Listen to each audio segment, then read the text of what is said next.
In last week's video, we showed the construction of our beautiful Palmarco cabin. But this week, we take the kit set to the next level, turning this cabin into the ultimate modern getaway.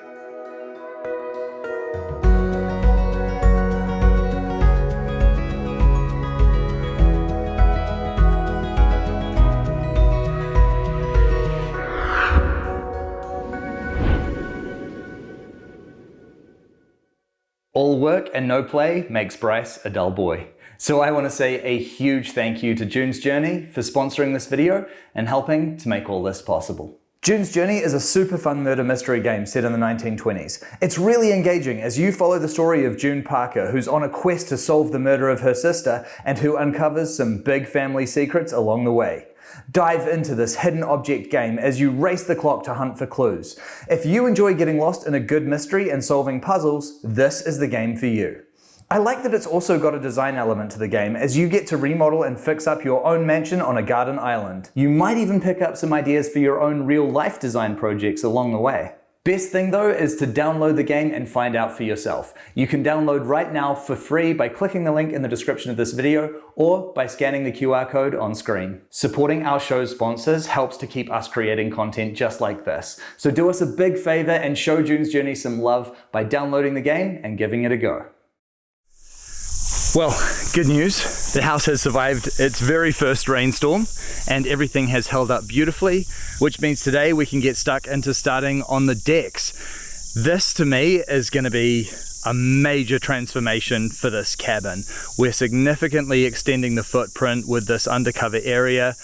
Here in New Zealand, the rules basically are that for an unconsented 30 square meter sleep out, you can have an additional up to 30 square meters of covered area. So essentially what we're doing right now on this project is maxing out on that. I think when all said and done, we're probably going to have about another 25 square meters of undercover deck area, which is going to be such a huge transformation. My favorite aspect of this is also the rear deck that we're building, which is a 3x3 meter extension out over that gully, which again is going to really accentuate the treehouse feeling of this project. Very excited about this. So first we get stuck into building the decks. I always say, just because you live in a tiny house doesn't mean you can't have a really big deck. In all seriousness though, our plan with this tiny house is to effectively double the living space by adding some really good outdoor areas which are going to radically improve the overall functionality of the cabin. Part of the charm of cabin life is connecting with nature, so creating really good all-weather spaces is the goal here. When it comes to construction of the deck, we're not reinventing the wheel. We're using straightforward conventional timber deck construction with treated pine bearers and Quila boards that should beautifully tie into the walnut stain of the cabin. The rear deck, on the other hand, is a little more challenging.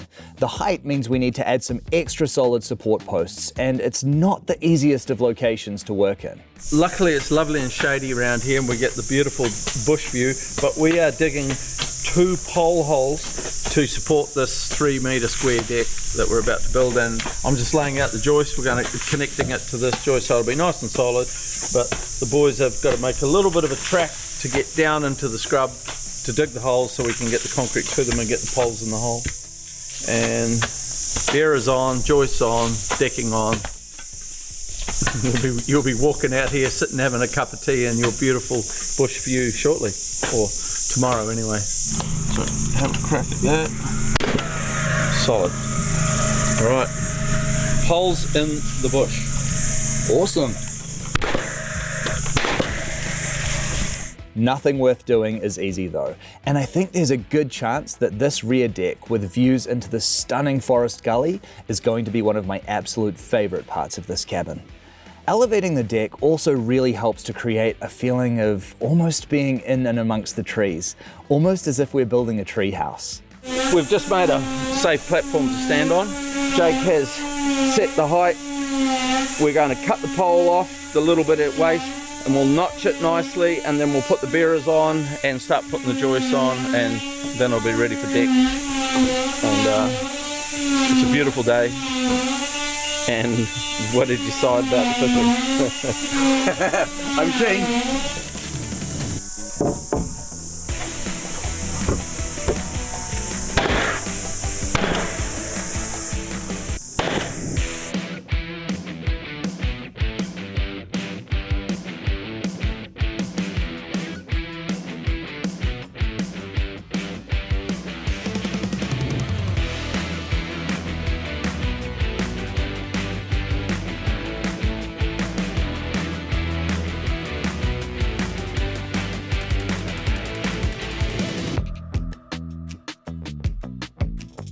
While the team's hard at work building the decks, we've turned our attention to the interior fit out.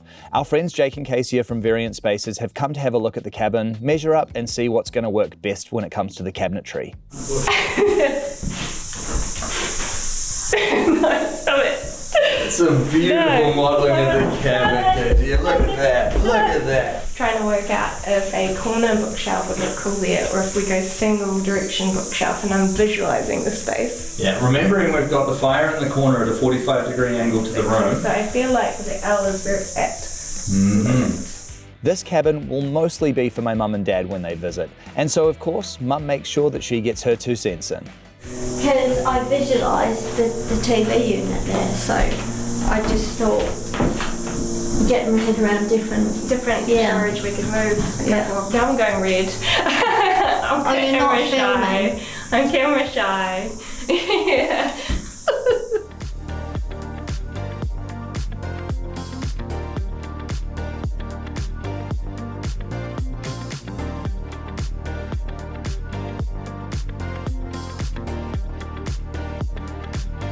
Outside, the deck build continues.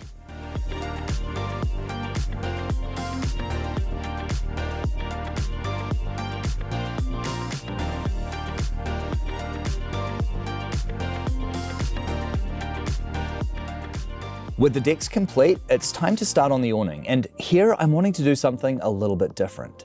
With quite low wall heights, a monopitch awning running straight down from the walls would make the decks feel very enclosed.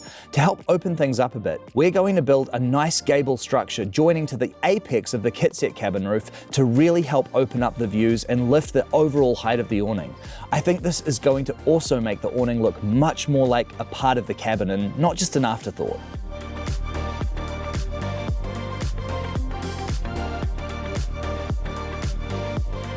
Just gotta go off the bottom of this pipe. Oh, hold it. 629.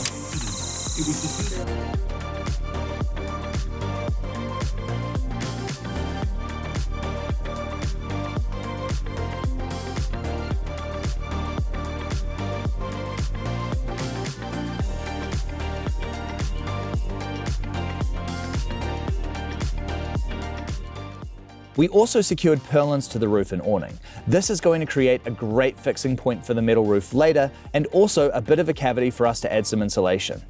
Of course, because the decks are elevated, we've got to add railings to them too.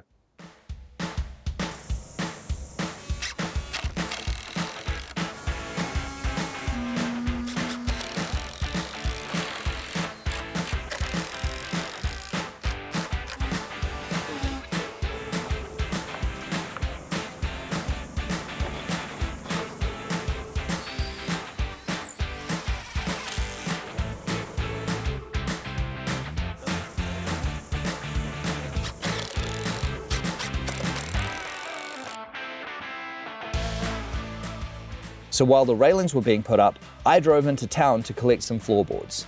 This remove flooring that I found looks absolutely stunning and was recently salvaged from a demolished bungalow. There's something so special about using these beautiful old timbers. There's that saying that they don't make them like they used to, and that is definitely true when it comes to timber. There's a lot more work involved in installing a salvaged floor though. The boards need to be liberated from almost a century of accumulated grime before they can be sorted and installed.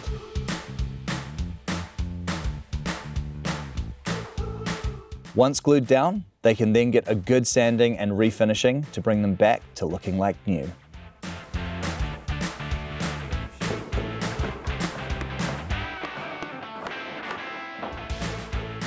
We're finished now with the build of the deck and the porch. There's still a little bit of staining that needs to be done, but it is looking really good. One of the things that I quickly saw as soon as we started building, particularly the awning over it, was that especially because the building isn't very high, with the angle of the porch coming straight out, we were losing a lot of headroom and it was going to make the space feel very enclosed. So we decided to change things up a little bit, change the profile of the roof, and instead we've gone for the central gable, which has completely opened up the view from this part of the porch, which I just think looks so good. I am absolutely thrilled with how it looks and how it's actually just transformed the overall look of the cabin. I think it's a really nice addition. Come on inside and we'll show you what's been happening in there.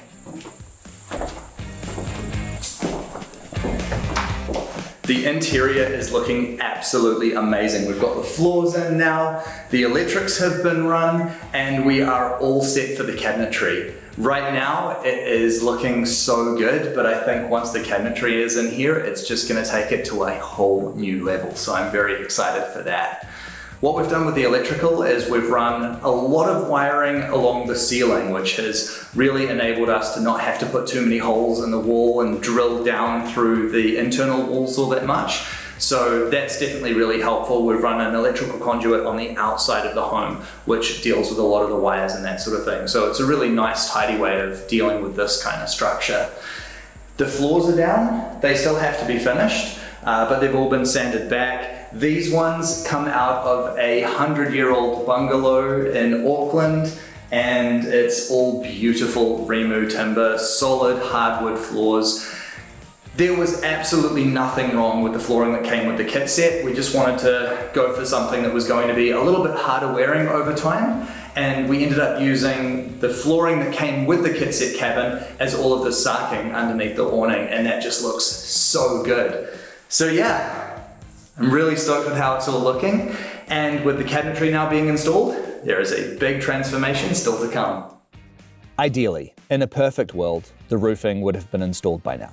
But with holdups waiting on the roofers and time fast running away on us, we decided to push on with the cabinetry install.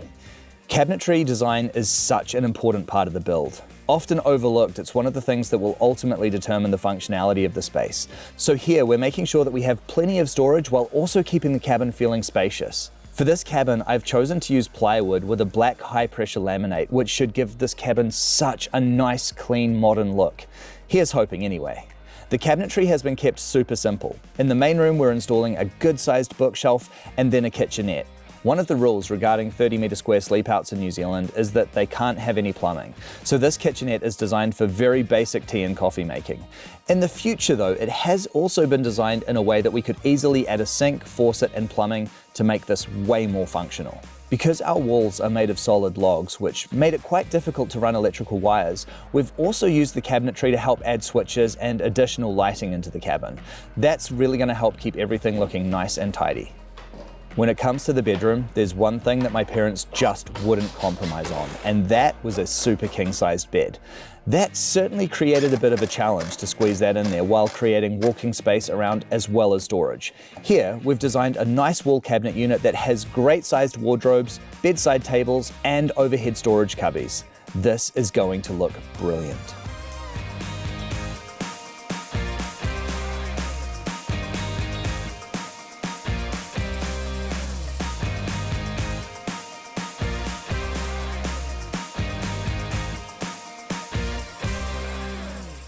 This cabin design is actually big enough that we could have built an interior bathroom if we really wanted to. It would have been a little bit of a squeeze, but I worked out that in this room we could have added a couple of walls that would have given us enough space to put in a toilet, a small shower and a basin.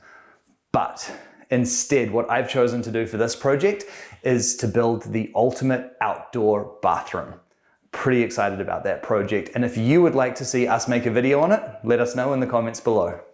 So, with all the cabinetry installed, with our beautiful Rimu floors down, we continued to wait for the roofers. And wait. And wait. And wait. And...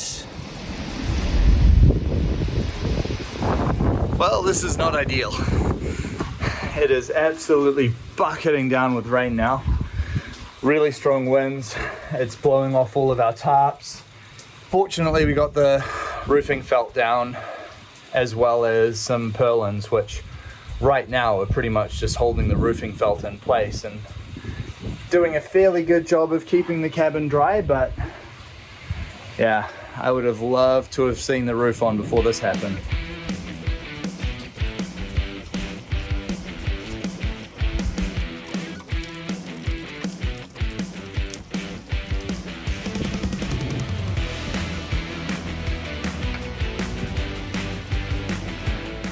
Fortunately, despite tarps and roofing felt hanging on for dear life, our cabin survived its second storm and remained nice and dry.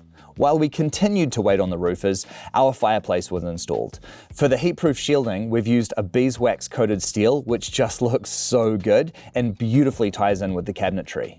No cabin is complete without a beautiful roaring fire, and we are so lucky to have been sent one of the Roaring Meg fires. This is their eco model, which means that it's clean air rated, and it is just such a perfect addition to this cabin.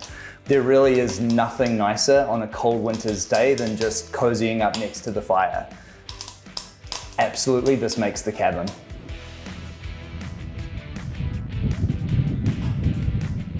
Finally, the wait was over and the roofers arrived. We've chosen to go with a classic corrugate roofing profile here. Corrugate roofing is a true Kiwi classic, and there's definitely something quite timeless about this profile. Compared to the other, more modern looking roofs, I think this beautifully accentuates the traditional cabin look, while also giving us an extremely solid roof that will help to protect the timber cabin for many years to come. Despite the roofers definitely taking their sweet time to arrive, I can't fault their work. The roof looks absolutely brilliant.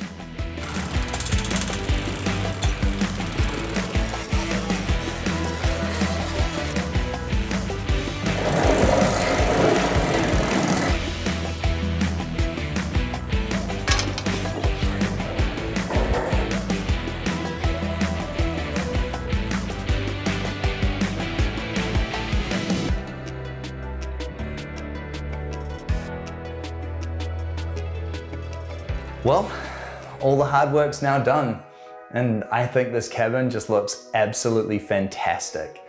Nestled into the hillside and tucked against that bush backdrop, I think this cabin just looks like it belongs here. I cannot believe how fast this was constructed.